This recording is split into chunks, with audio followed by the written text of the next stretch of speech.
Hey, I'm Daisy. I'm here with Hector, and this is just another podcast. Very good. Very bueno.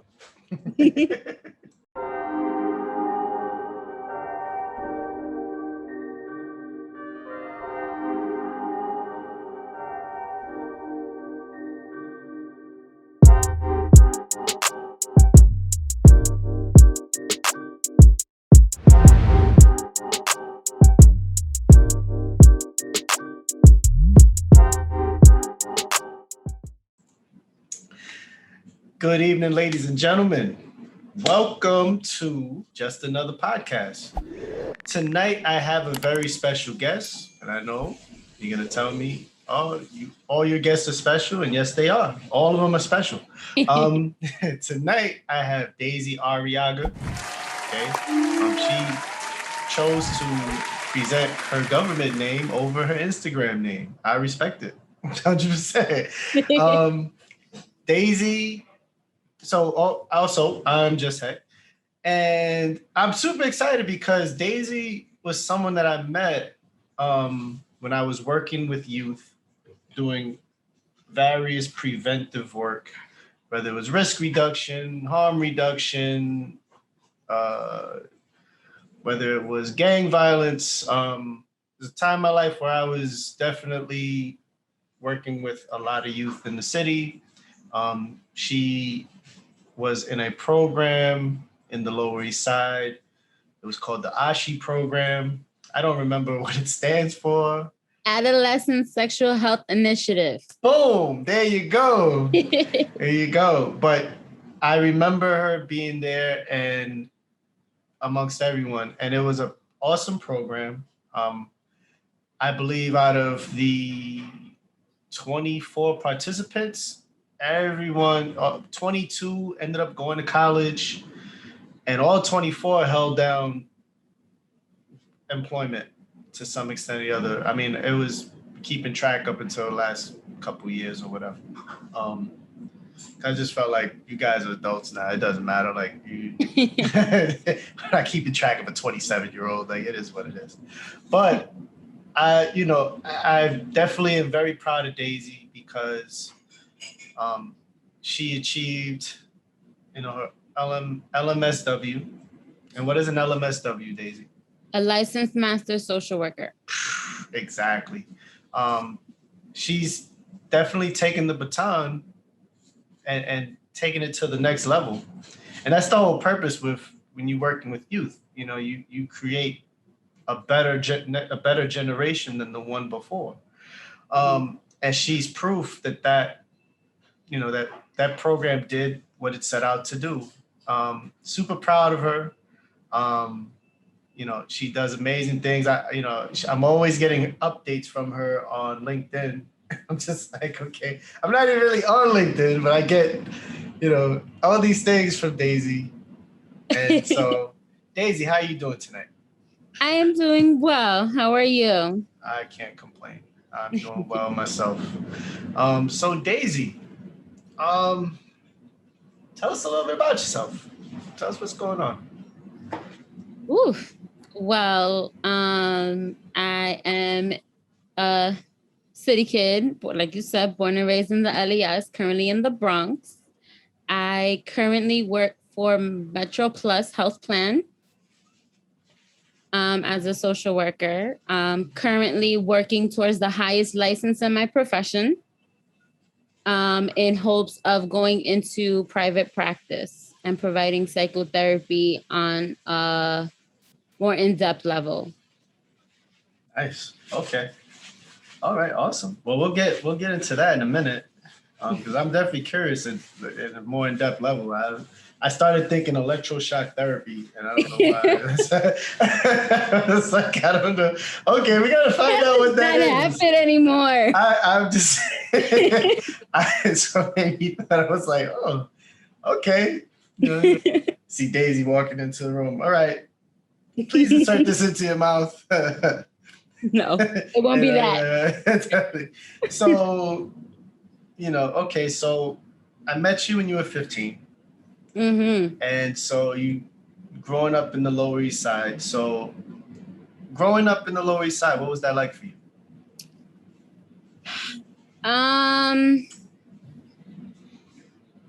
Looking back now, it taught me a lot. I went to school in the Lower East Side Community High School on 12th Street between 1st and A, which is still there. Mm-hmm. I know a lot of high schools have closed down in that area and have converted to these campuses, but East Side is not one of them. My mother was and still is a very strict Puerto Rican woman, protecting me and my brother. She was a single parent. My brother is 9 years older than me. And I look back now, I'm very grateful for the protection that she had, because had I been or given the freedom, I guess would be the right word, I don't think I would have ended up where I'm at right now. But growing up there is part of the reason why I am where I'm at. Definitely. You definitely bucked the trend. And you know, because statistics back then would show that you would probably dropped out of high school and ended up pregnant.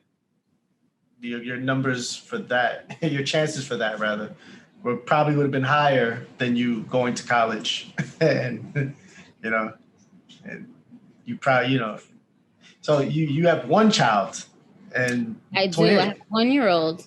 And you know, statistics would have shown that you probably had 3 or 4 by the time you were 28. So, right. You know, so it's, you definitely bucked the trend. Definitely did your thing. You grew up in a single parent home, which a majority of the guests I have on the show grew up in single parent home. So what was that like for you? It was interesting because whatever the dynamics are, I met my father when I was about 14. Not necessarily going to go into those details on how that happened, but I still consider being grown up in a single parent household. My mom was still the dominant breadwinner. And then I was developing my relationship with my father once I was already a teenager. And it was hard as a girl meeting her father at 14 and then being like, well, and now I have 2 parents, but I still only know that I have my mom. But it was unique. And I haven't met anyone that had a similar situation where they met their father as a teenager. I know many say they met their father when they were an adult. But to say as a teenager going through puberty and dating and high school, it was really weird. Yeah, definitely. Are you guys still in touch, or is you want to? My father resides in the Bronx. We keep in touch here and there. I think for me personally, and I'm working on it, I'm engaged in therapy for myself. Awesome. Because I don't know where it stemmed from, but I have a lot of issues with trust. And I guess that led me to a lot of the relationships that I have. So I'm still building that almost, what is it now? Almost 16 years later, building that trust. I won't blame any person. It's just me and my father are very similar. And that's what's hard to deal with. We're very, very similar. But I'm also very similar to my mother. Obviously, she raised me. A lot of her traits are in me. But then I'm also very similar to my father. And I mean, nobody's perfect. No relationship is perfect. No parent is perfect. Obviously, I'm learning that. I'm a mom right now. But I know that maybe, hopefully, we'll get to like the place we want to be at. You will. We're not there yet, but hopefully we'll get there. Yeah, definitely. You'll get there if that's what you want. and that's what it'll be. Just have to give it time and, patience with yourself and with people. Sometimes, it's sometimes you're dealing with people who they're probably hurting from the guilt of, that they've placed on themselves, and not necessarily what you're placing on them. But sometimes people deal with the guilt that they've put on themselves, and it's rough. I mean, they have to work through that, and some people won't allow you to how do you say, forgive them either. Saying some people, they'll just be like, they want you to tell them these mean things because they feel like they deserve that, and it's just, you just have to be patient and allow them to come to their place, and you have to get to your place. Mm-hmm. Well, you'll be fine. You'll get there, because you have to practice what you preach. And that's why I decided to go into therapy. I also noticed too, like, that was when I first met you. You had a high guard. Your guard was, it was on alert, and it took you time to kind of to listen to what I was saying, and not necessarily, because I don't think I ever preached at you guys, but it was more or less like, I'm gonna say this, and then you take this, and you're gonna go wherever you need to go. Okay.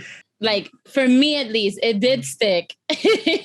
But like I said, like, I didn't have my father really there to teach me. I had my brother. Right. But my brother wasn't the one that was really on like the street or whatever. So when it came down to like the dating scene, it was like, well, he can tell me things, but that's one perspective. But then it's also, well, you're not my dad, so why are you telling me this? You're my brother. Right. So that's part of where the trust comes in, is like, well, I didn't have that real male figure. Graduate high school. And what made you choose the profession that you went into, that you're currently in now? Like, what made you choose that? Well, actually, I went to Ithaca College after high school. Yep. I went very far. Yeah. No, that's good. And I actually studied journalism and law. Right. I wanted to be a reporter. I witnessed 9/11.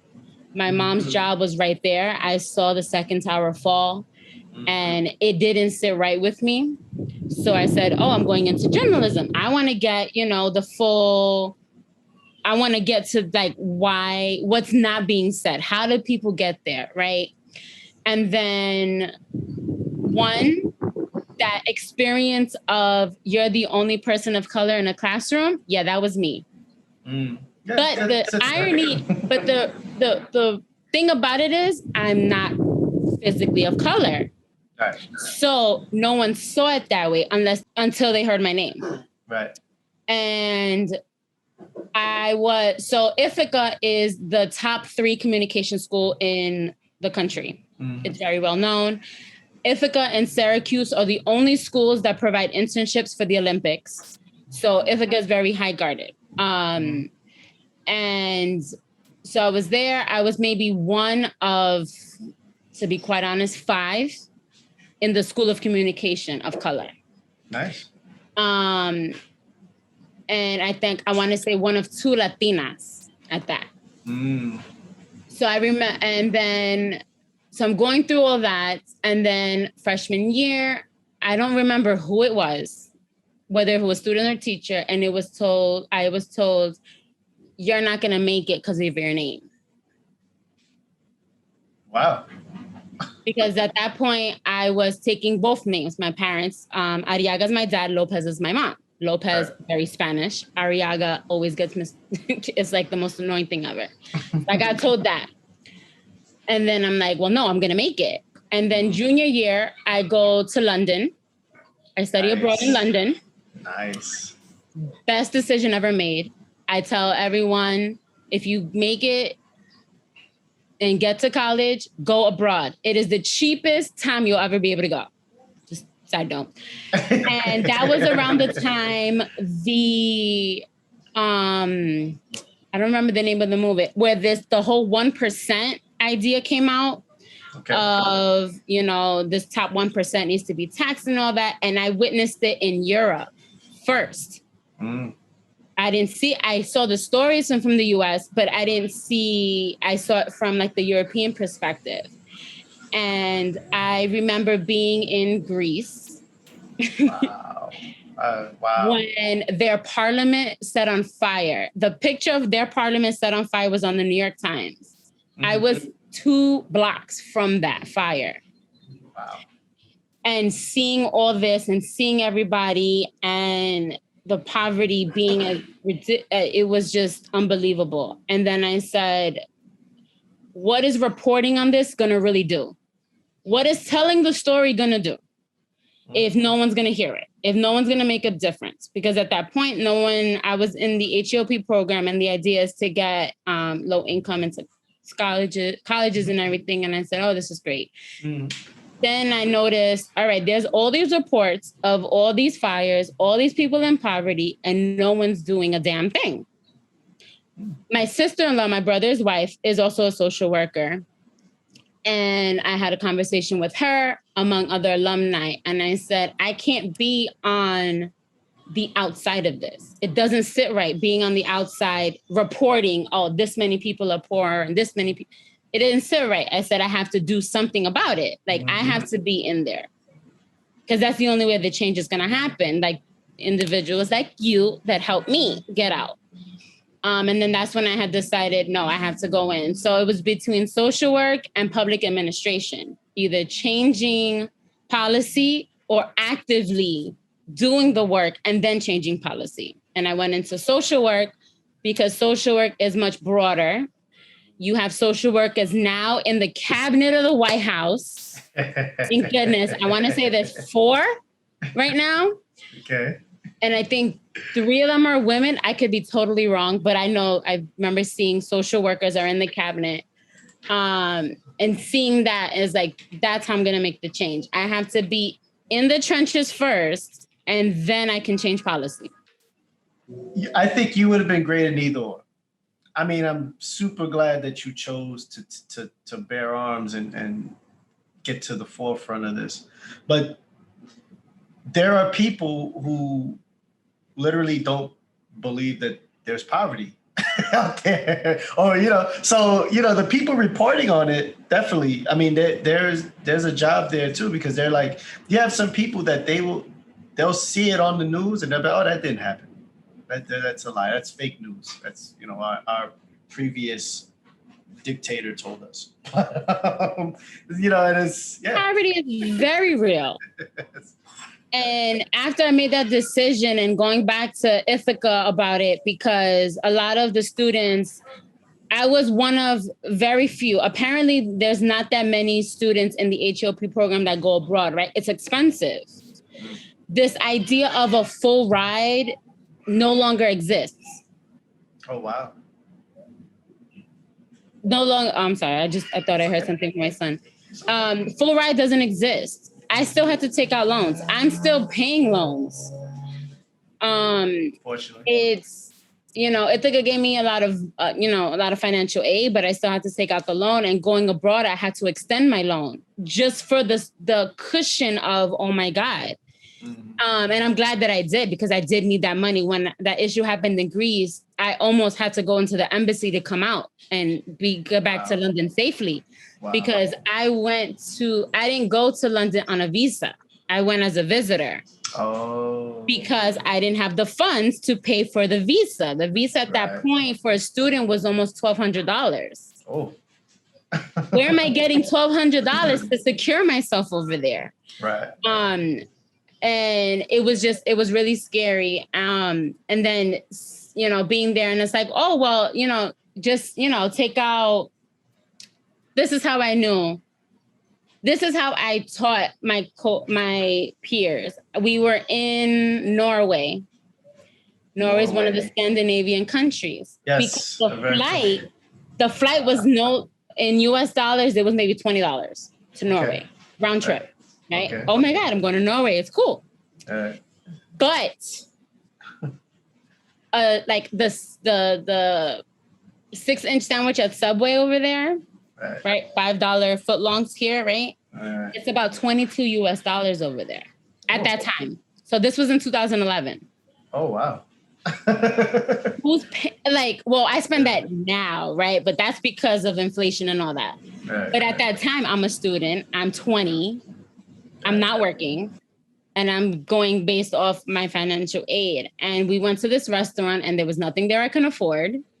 And it was like, oh, well, I'll cover you and you just pay me back. I'm like, I don't even have it to pay you back. Right. Like, so no, we're not doing this. I'm going to just go get something from the vending machine. I'll be okay. When we get back to London, I'm good. Right. And it was just like, how do you not have it? And all this. And I was like, I was kind of slapped in the face of ignorance. And I'm like, oh, no, we're not doing this. Not in a foreign country. Not when I don't have a visa. But that person was in my major. So when we got back to main campus, I had to educate her on this is real. Right. These programs exist so that I can have the opportunity. But my right to be here is no less than yours. I earned my spot. The only difference is you have something different in your bank account. And she couldn't see that. So. Right. Wow. Norway, London, Greece, all the way from the Lower East Side. Telling you that's awesome. That is amazing. You're gonna be so happy right now. That was dope. So, okay, so you end up switching your major, right? Then you graduate. No, I graduated. You graduated with a degree in journalism and law. Yeah. Oh wow. Okay, so you have a bachelor's in journalism and law. Mm-hmm. And then where did you go for your social work? You got your master's, right? You ended up getting your master's. Where did you get your master's from? At Lehman College in the Bronx. Okay. Mm-hmm. All right. And so what was that process like? It's a lot cheaper. Well, that was part of it.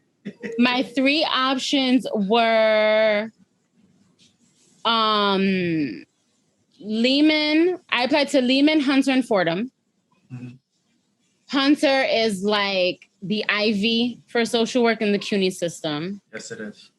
Fordham has the dual program for clinical and policy. So that was what intrigued me. And then Lehman was more social justice. It's a generalist type of program. So you get a little bit of all the other aspects. And I applied to all 3. I didn't get into Hunter, but I got into Fordham and Lehman. I used the social work skills I was building. I interviewed with all 3 schools. I acted like I wanted a tour to get to know them. And I ended up getting into Lehman without the interview. Nice. And I got the grant, the Human Resources Services Administration grant, which essentially gives you a stipend every month. So it can offset the costs for school. So I was able to go through grad school. I was still working part-time, but I was getting that stipend to pay for everything because grad school is really expensive. Yeah. And I chose Lehman because it's the cheapest it'll ever be. If I waited a year, it would have went up.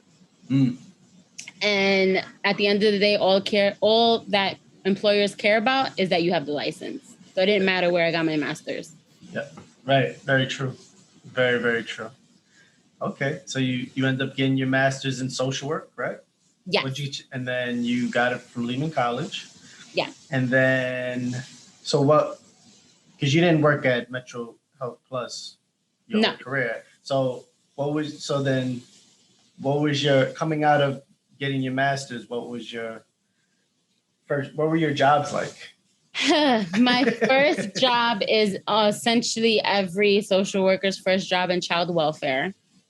I did foster care. Yeah, sad. It was very hard. Yeah. I came out of that system. Foster care? Yeah. I aged out. I was 7 years old and I aged out at 21. Yeah. Oh, wow. Yeah, I know from the other side of it, but definitely, yeah, it's interesting. It's interesting, you know. And It is. I can understand how it could be tough for you.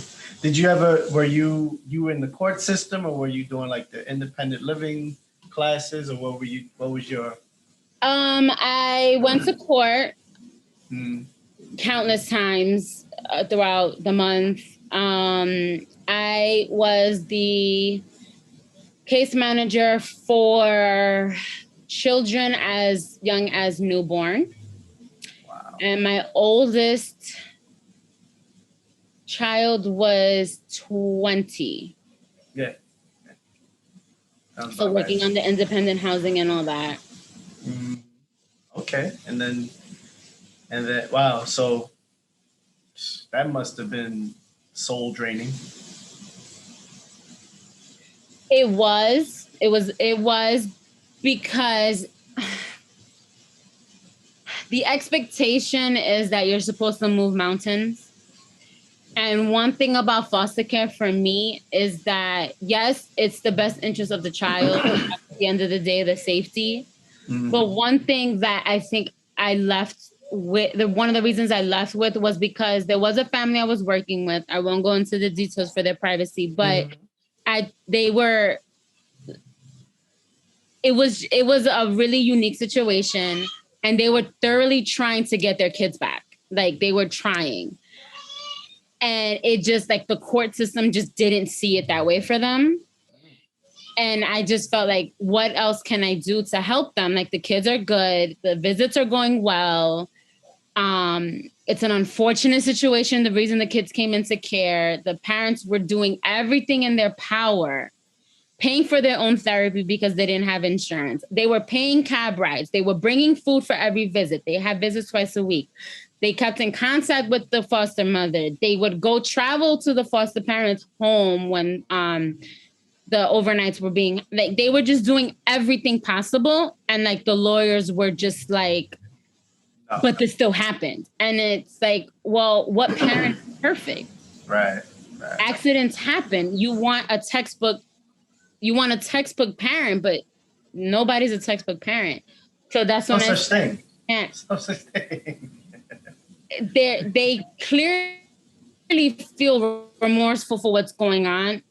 Give them the chance, because when you're in care, you get your supervised visits, and then once those go well, you get sandwich visits with the social worker, and then you get unsupervised sandwich visits with the foster parent, and then you could do overnights. Once you get to overnight, the idea is to go for a trial discharge.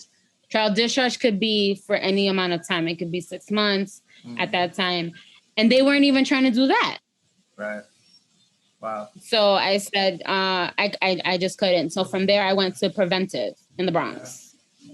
I mean, I could tell you from my personal experience, it was probably situations like mine that they had to realize that they probably became a little bit more stringent in other situations, because I got sent back to situations that I shouldn't have been sent back to, because the people that were in care of me were not well. Okay. And so, and it was like twice. Like, literally, I can recall going back to, the house where I was at, and the same behaviors were taking place.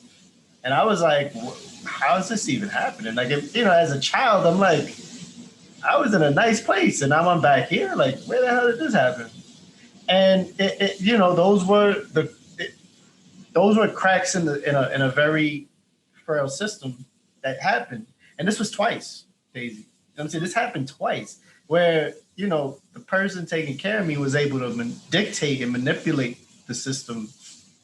And so I can understand why they were doing that. You know what I'm saying? Because you had situations and other situations where children would be released back to the parents, and then they die. You know what I'm saying? And so, and the city's responsible for that. Well, that. So it sucks. I've never met a social worker who wasn't super stressed out, didn't lose their hair, didn't have bags on their eyes. Because it's a liability for you. Yeah. Yeah.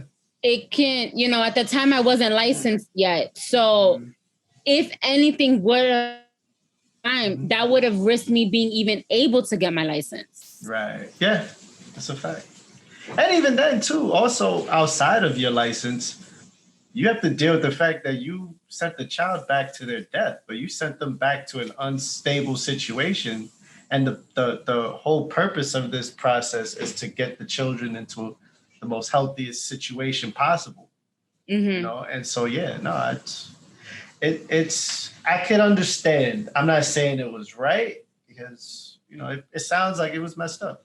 But in dealing with that system, and you kind of understand like what and it's situational.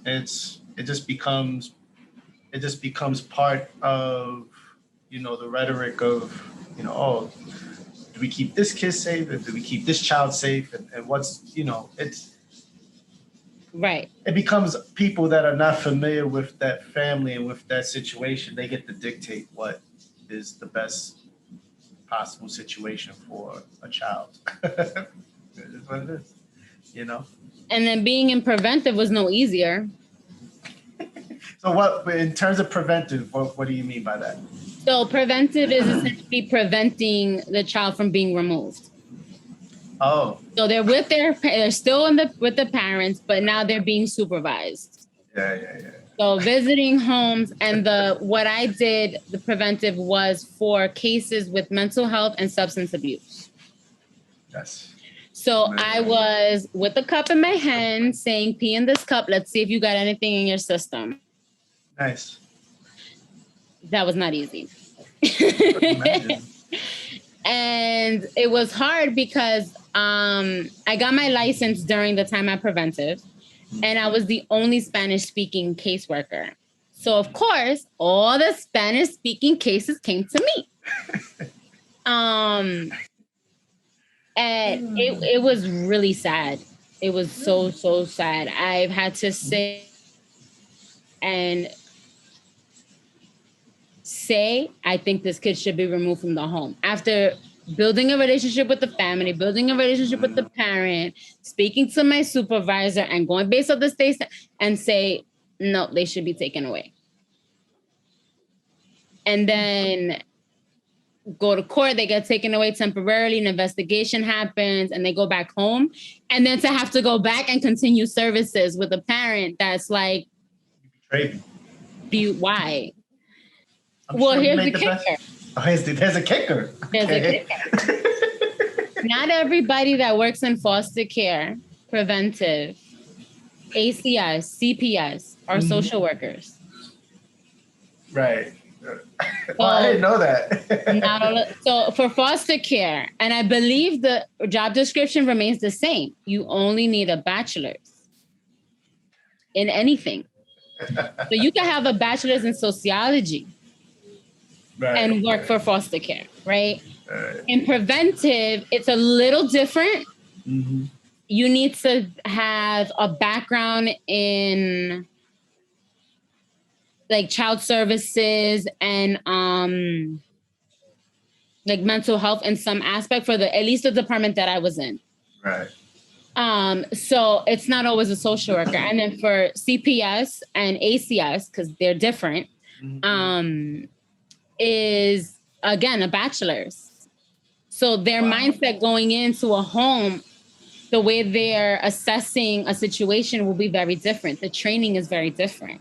Right. So I take much pride in my profession because social workers are undervalued. Yes, I agree. We come with training can change a lot. So I was reading yesterday that these mental health 911 calls in New York are no longer going to be responded by police immediately. Yeah, they shouldn't be. Right. They shouldn't be. So when it comes to children, I feel social workers and maybe even licensed mental health clinicians have a better assessment on a home and all that. Now, granted, You go into a house and you see a crack bed and you see roaches up the wall and the kids, that by all means, like that's common sense. Of course. But in terms of assessing the parents and what they're capable of doing, I don't think everyone has the training for that. And that's where the holes in the system happen. Oh, yeah, I agree. Depending how old you are when you go into care, it's... You know, the infant one really broke my heart. But then the family that I was saying that, you know, I was fighting with, the youngest was 3 years old. Right. Nursing with their mom. So it's like, and now you're removed from the home. And it's like, wait, you don't have the comfort of your mother's heartbeat anymore. Like, what do you do? Right. Yeah, that's crazy. So after that, where did you go into? So after preventive, I decided to start working on my clinical hours for my LC.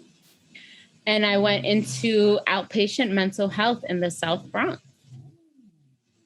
Okay.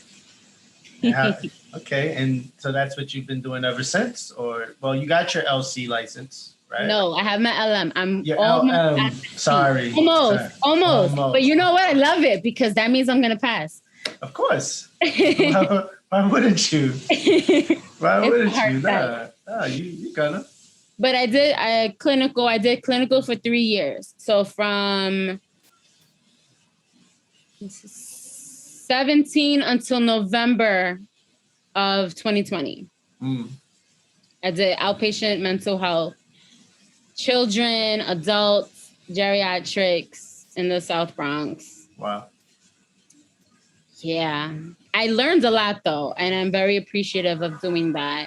I obviously love that job because I stood there the longest so far. But I love therapy. I love, you know, helping someone reach that aha moment.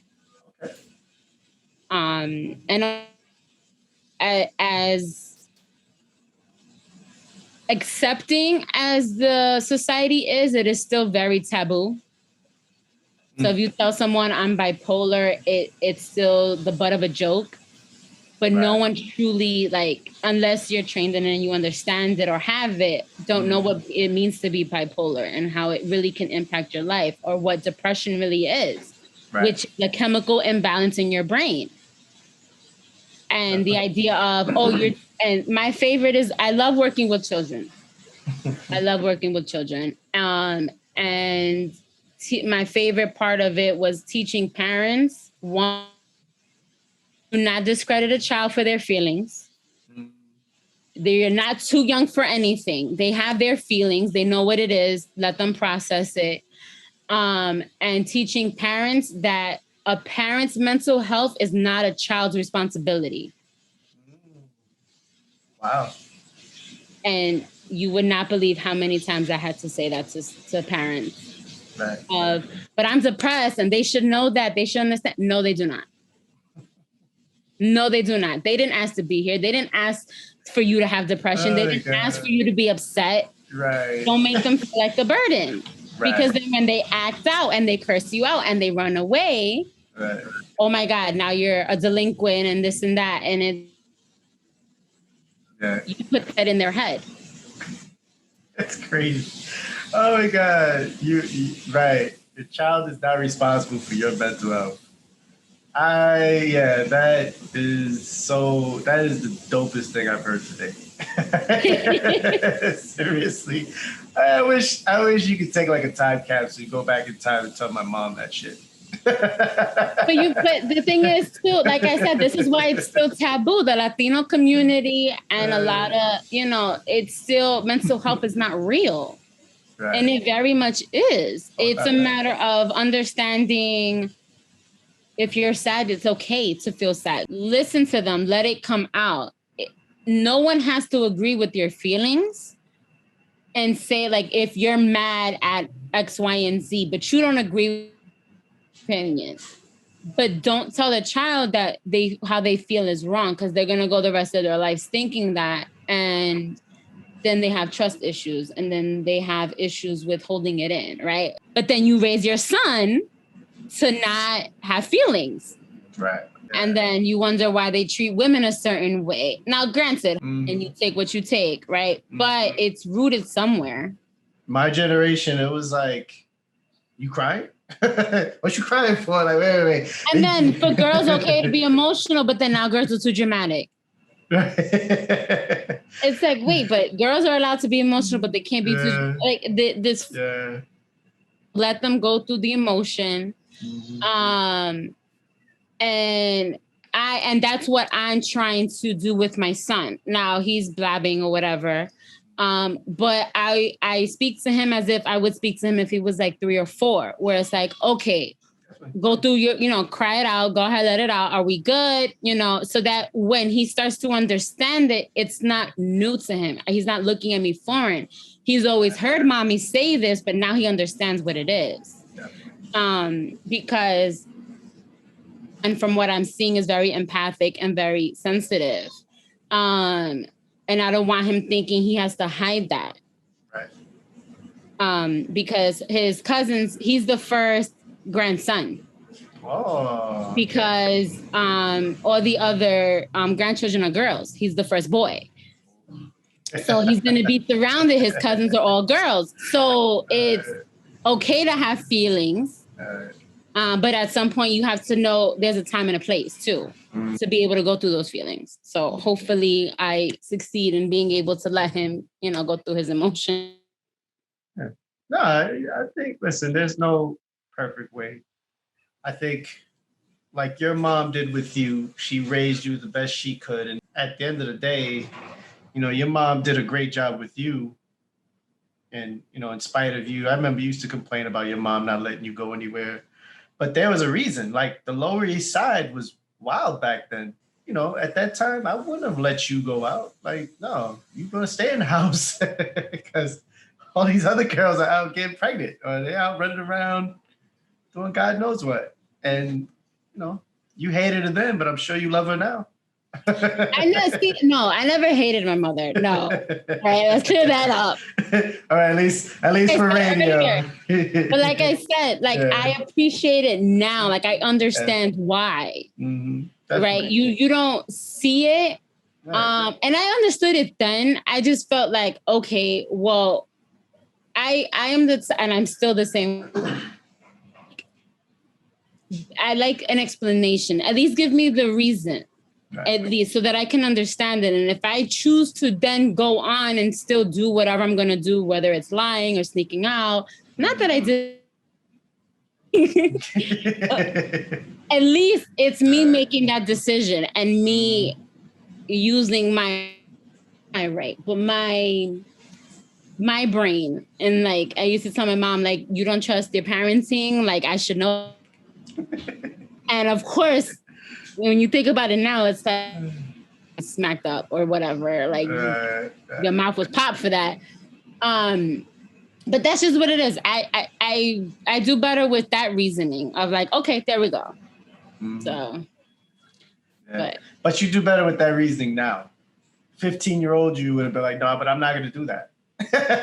But I get it. You wanted a reason. You wanted. Well, some things I understood and I didn't do. Did I test boundaries? Did I break rules? Absolutely. Right. That's how you learn. Yeah. But I always had that voice in my head that said, this is dangerous. Don't do that. Yeah. When peers are like, oh, I got the vodka in the water bottle, right? Because that does happen. I'm blind to that. It's like, well, no, I'm not going to do that because I always felt like, all right, y'all not getting caught, but I would be the one to get caught.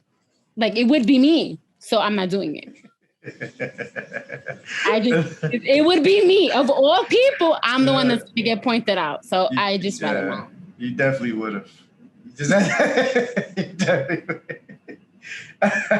Because you had the guilty face. When you did something, you wore it on your face. And you'd be like, no, I didn't do that. And you'd be like, Daisy, just say you did it. All right, I did it. Why'd you lie?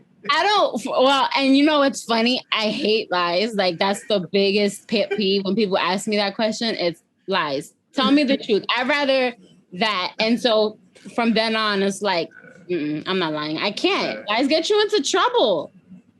I'm not doing that. No. So where are you at now in your life in terms of just, obviously work-wise, but in general, like, My life has flipped in the last 5 months. So I left my job as a clinician in November.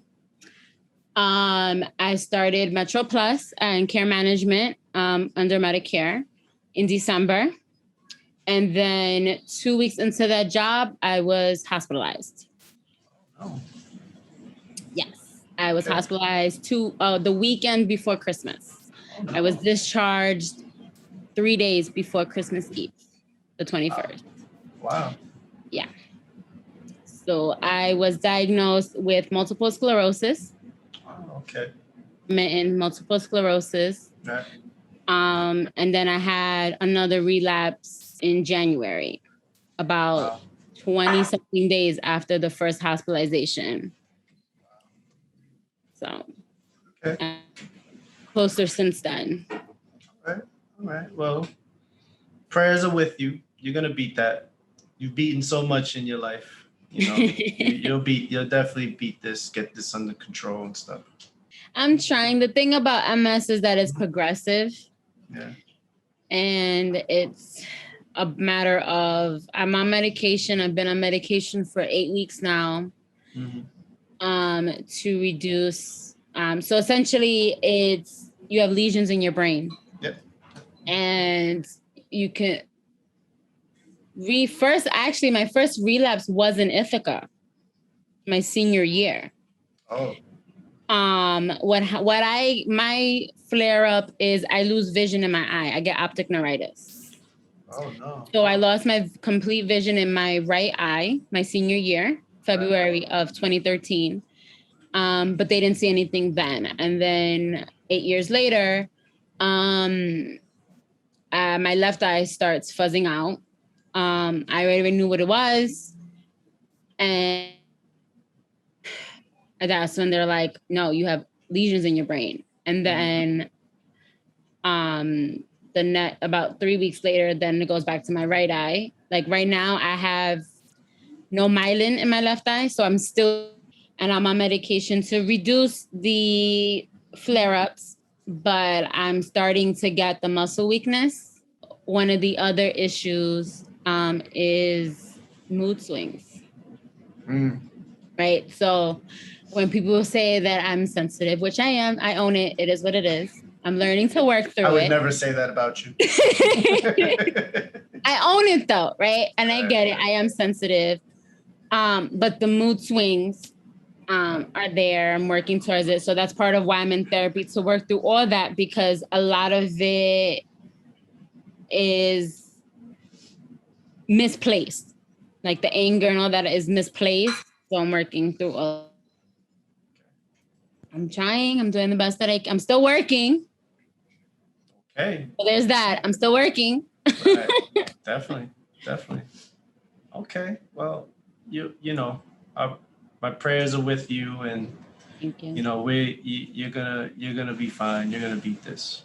This is from where you've come to where you've got many more years ahead of you, and just do your reading. You educated me more on MS more than I've. I mean, I've heard of it, and I've know of people that suffered from it, but I just never really asked them. And it just wasn't. I don't know. I didn't want to like push a button that may, because a couple of them were moody, and I didn't think that was that. I just felt like they were just under the stress of dealing with MS. But I just want to tell you that you've done amazing things. I'm so proud of you. You've come a long way from the 15-year-old that I met. We met in the summer first, right? We were in that was a rowdy class. I remember I came in there, I was like, yo, I got 40 kids in this small ass classroom. It was very small. Yeah, and I was like, you know what? We're going to just do this. I remember I just came in and peeped all you guys. And I'm like, listen, you know what? Here's how A lot of personalities. Yeah. And we balanced them. We did our thing. You know, we made it work, you know? We did. And then going into the fall, you stayed with the program, and you know it was a bit smaller, it was a bit more intimate, but we all got to know each other and stuff like that. And you know, I'm happy that you definitely took up the mantle, and you taken it to places and capacities that I never will, and I'm very proud of you for that. And you know, life is a fight.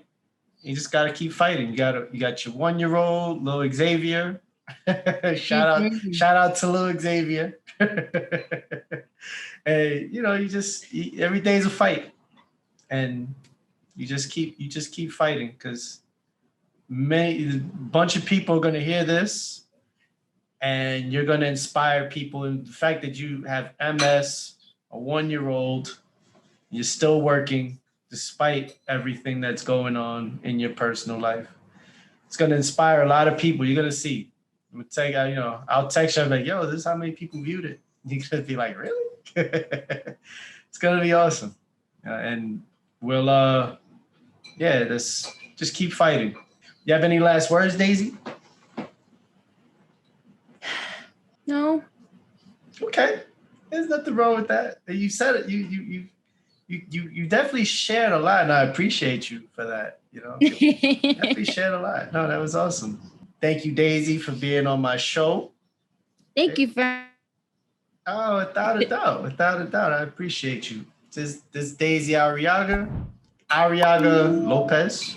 Okay. I don't. For now. You know, and I've been Just Heck, and this has been another episode of Just Another Podcast. Take care. Good night. Prayers up for Daisy. Stay healthy. Stay safe. Wear your mask until otherwise. And take care.